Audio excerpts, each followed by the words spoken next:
Politics we play in Nigeria is a winner-takes-all politics, and unfortunately, a lot of the people who do politics don't do any other thing outside of politics. So a lot of them can't really take decisions that matter. They just follow the bandwagon. If you lose here today, you jump into the next place. Unfortunately, also the political parties have no ideology that anybody follows.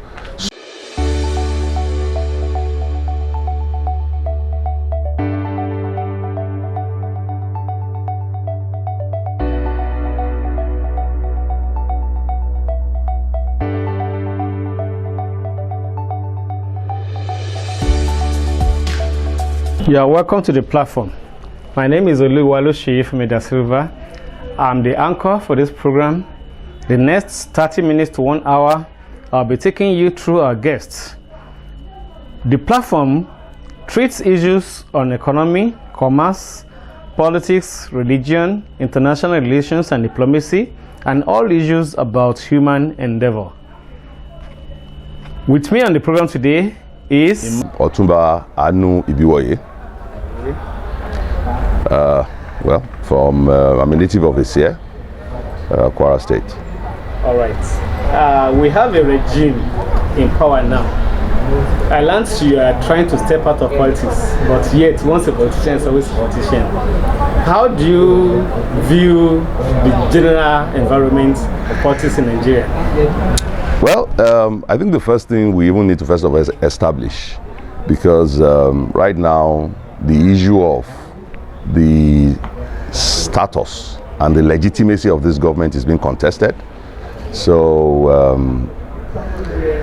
we cannot really say that yes, we do have a government a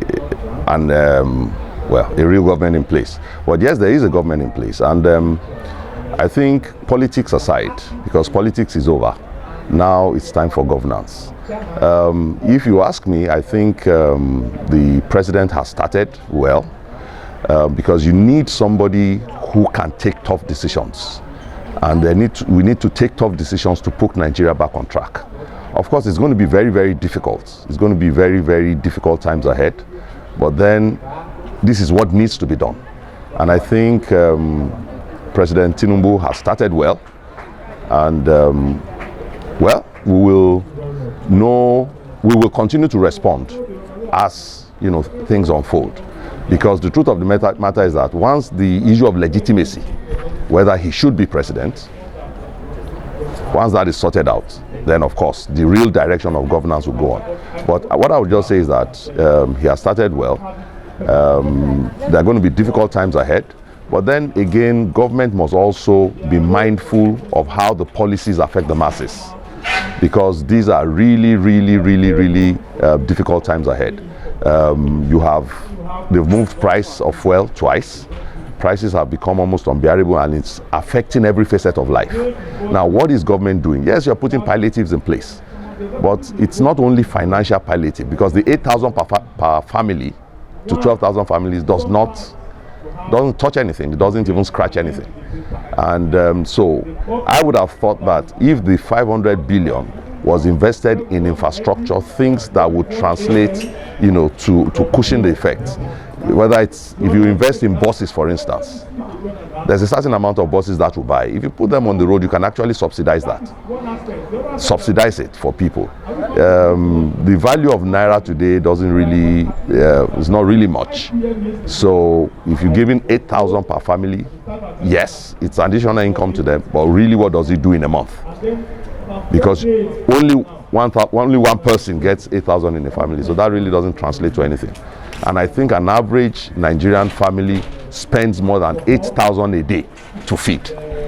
So giving 8,000 per month is good, but that really isn't the best. If I were in his shoes, I probably would have done something different. Okay. How do you address the issue of seeming deaths of opposition parties in Kwara State? Well, the kind of politics we play in Nigeria is a winner-takes-all politics. And unfortunately, a lot of the people who do politics don't do any other thing outside of politics. So a lot of them can't really take decisions that matter. They just follow the bandwagon. If you lose here today, you jump into the next place. Unfortunately, also the political parties have no ideology that anybody follows. So people just go to where they think their interest is best served. And so it's the responsibility of every political party to do everything possible to ensure that they can hold their people. Ensure that your people are happy, ensure that your people are productive. And politics primarily is about interest. And interest, as I have seen, comes before loyalty. So if your interest is not taken care of in any political party, you can't expect anybody to be loyal.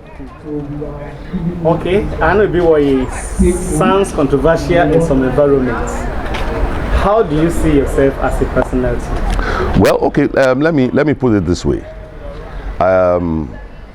Of course, you know, I started off as a banker. Okay, so I came into politics because I felt that, you know, we needed to make an impact. But of course, what I've seen in politics is different from my own conception about what I think, you know, the way I think things should run. I don't see myself as a politician. I see myself as a professional in politics. So that's why you see that my own style of politics is a little bit different. I'm not going to be jumping from here to here. And there are other things that people do in politics that I won't do, you know, to be relevant. One, because I also have other things that I do outside of politics. Why am I in politics? I'm in politics to make an impact. I'm in politics to help people. I'm in politics to influence the direction of governance. Okay? And but I'm not going to do that at any cost. So my attitude to politics is we need to do what we need to do to make things work. And that's why you see that when my party is not in power, we don't criticize the party in power. Whatever contributions we can make to make Kwara better, we would offer our suggestions. I'm not antagonistic to any party. I'm not antagonistic to any government. Whatever we can do to help this current government, we will do if they are willing to accept it. But even at that, I still have a very good relationship with most members of the government. So I'm here, I just do what I need to do to just make sure that things go well. Thank you very much, sir.